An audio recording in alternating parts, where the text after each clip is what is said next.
عبداللہ بن ابی کہتے ہیں کہ اسے میرے والد نے کہا کہ وہ کون سی چیز ہے جو ہمیں تم سے محفوظ رکھے؟ اس نے جواب میں کہا یہ آیت الکرسی ہے۔ پھر وہ نبی صلی اللہ علیہ وآلہ وسلم کے پاس گئے اور سارا قصہ بیان کیا تو نبی صلی اللہ علیہ وآلہ وسلم نے فرمایا کہ اس خبیث نے سچ کہا ہے۔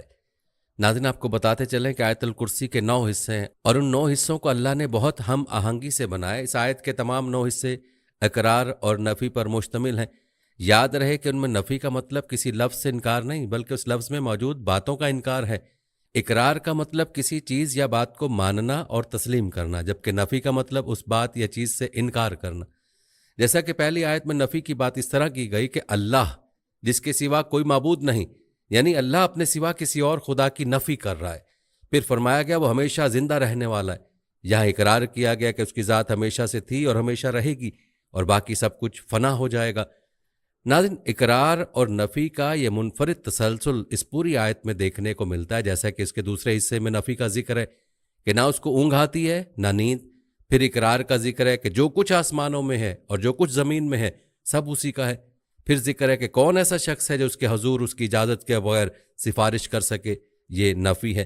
اگلی آیت میں ارشاد ہے جو کچھ لوگوں نے روبرو ہو رہا ہے اور جو کچھ ان کے پیچھے ہو چکا ہے اسے سب معلوم ہے، یہ اقرار ہے، اور اس کی معلومات میں سے کسی چیز سے دسترس حاصل نہیں کر سکتے۔ ہاں، جس قدر وہ چاہتا ہے اس میں نفی کی گئی کہ اللہ کے سوا کسی کو اختیار حاصل نہیں، اس کی بادشاہی اور علم آسمان اور زمین سب پر حاوی ہے۔ یہاں اقرار کیا گیا ہے اللہ تعالیٰ کی بادشاہت کا اور اسے اس کی حفاظت کچھ بھی دشوار نہیں، یہاں نفی ہے۔ بڑا عالی مرتبہ اور جلیل القدر ہے، بس آخری جملے میں اقرار ہے کہ وہی سب سے بڑا ہے۔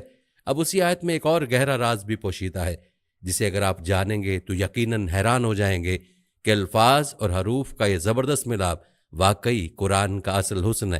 آیت الکرسی کے پہلے جملے میں ہم اللہ کی 2 صفات کو دیکھ سکتے ہیں، یعنی زندہ اور ہمیشہ رہنے والا۔ اب اس آیت کے آخری جملے میں بھی اللہ کی 2 صفات بیان کی گئی ہیں، یعنی عالی مرتبہ اور جلیل القدر۔ پھر اس آیت کے دوسرے اور 8ویں حصے کو اگر گہرائی سے دیکھا جائے تو دونوں میں اللہ کے بارے میں ایک ہی بات بیان کی گئی ہے کہ وہ کسی قسم کی تھکاوٹ سے پاک ہے۔ جب اللہ کسی چیز کی حفاظت کرتا ہے تو اسے نہ نیند آتی ہے اور نہ اونگ، اور زمین و آسمان کی نگرانی بھی اللہ کو تھکاتی نہیں ہے۔ پھر اس آیت کے تیسرے اور 7ویں حصے کو دیکھنے سے معلوم ہوتا ہے کہ آپس میں ملتے جلتے ہیں۔ ان حصوں میں اللہ تعالیٰ انسان کو باور کراتا ہے کہ وہ نہ صرف زمین و آسمان کا مالک ہے بلکہ تمام کائنات میں پھیلی ہوئی ہر شے کا بادشاہ بھی ہے۔ اسی طرح چوتھے اور چھٹے حصے میں اللہ انسان کو اس کے کمزور اور اللہ کے محتاج ہونے کی یاد دہانی کراتا ہے، اور پھر کہتا ہے سوائے اس انسان کے جسے اللہ خود طاقت عطا کر دے۔ ناظرین، یوں پہلا اور آخری، دوسرا اور 8واں، تیسرا اور 7واں، چوتھا اور چھٹا حصہ ایک دوسرے سے منسلک ہیں، لیکن 5ویں حصے میں کیا ہے؟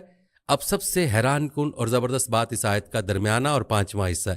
اس میں اللہ انسان کو بتاتا ہے کہ وہ جانتا ہے کہ اس آیت میں اس نے پہلے کیا بیان کیا اور بعد میں کیا بیان کیا۔ اب غور کریں کہ کون ایسی باتیں بتا رہا ہے؟ بے شک اللہ۔ اور جس طرح اللہ ان تمام باتوں کو بیان کر رہا ہے تو ایسی زبردست وضاحت اللہ کے سوا کو اور کوئی نہیں کر سکتا، جو اس بات کا بھی ثبوت ہے کہ قرآن لکھے الفاظ نہیں بلکہ اللہ کا کلام ہے جس پر ہر ایک حرف اللہ نے فرمایا۔ ناظرین، دراصل یہ اللہ تعالیٰ کے کلام کا حسن ہے اور قرآن پاک کی بلاغت کو سمجھنا عام انسان کے بس کی بات نہیں ہے۔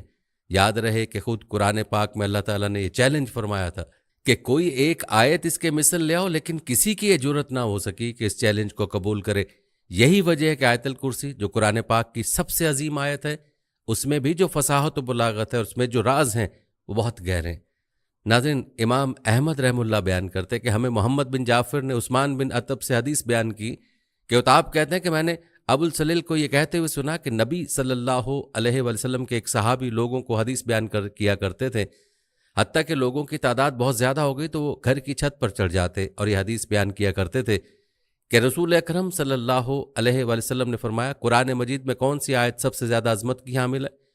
تو ایک شخص کہنے لگا اللہ لا الہ الا هو الحی القیوم۔ وہ بیان کرتے ہیں کہ نبی صلی اللہ علیہ وسلم نے اپنا ہاتھ میرے سینے پر رکھا تو چھاتی پر میں نے اس کی ٹھنڈک محسوس کی، اور نبی صلی اللہ علیہ وسلم یہ فرمانے لگے اے ابو المنظر، علم کی مبارک ہو۔ ایک دوسری روایت میں ابو ذر رضی اللہ تعالیٰ عنہ بیان کرتے ہیں کہ میں نبی صلی اللہ علیہ وسلم کے پاس آیا تو آپ مسجد میں تشریف فرما تھے تو میں بھی بیٹھ گیا، تو نبی صلی اللہ علیہ وسلم نے فرمایا اے ابو ذر، کیا تو نے نماز پڑھی ہے؟ میں نے نہیں میں جواب دیا تو نبی صلی اللہ علیہ وآلہ وسلم فرمانے لگے اٹھ کر نماز پڑھو۔ میں نے اٹھ کر نماز ادا کی اور پھر بیٹھ گیا تو نبی صلی اللہ علیہ وآلہ وسلم فرمانے لگے اے ابو ذر، انسانوں اور جنوں کے شر سے پناہ طلب کرو۔ وہ کہتے ہیں کہ میں نے رسول اکرم صلی اللہ علیہ وآلہ وسلم سے کہا کہ کیا انسانوں میں بھی شیطان ہوتے ہیں؟ تو نبی صلی اللہ علیہ وآلہ وسلم فرمانے لگے جی ہاں۔ میں نے کہا نماز؟ تو نبی صلی اللہ علیہ وآلہ وسلم فرمانے لگے یہ اچھا موضوع ہے، جو چاہے زیادہ کر لے اور جو چاہے کم کر لے۔ وہ کہتے ہیں میں نے کہا روزے کے بارے میں؟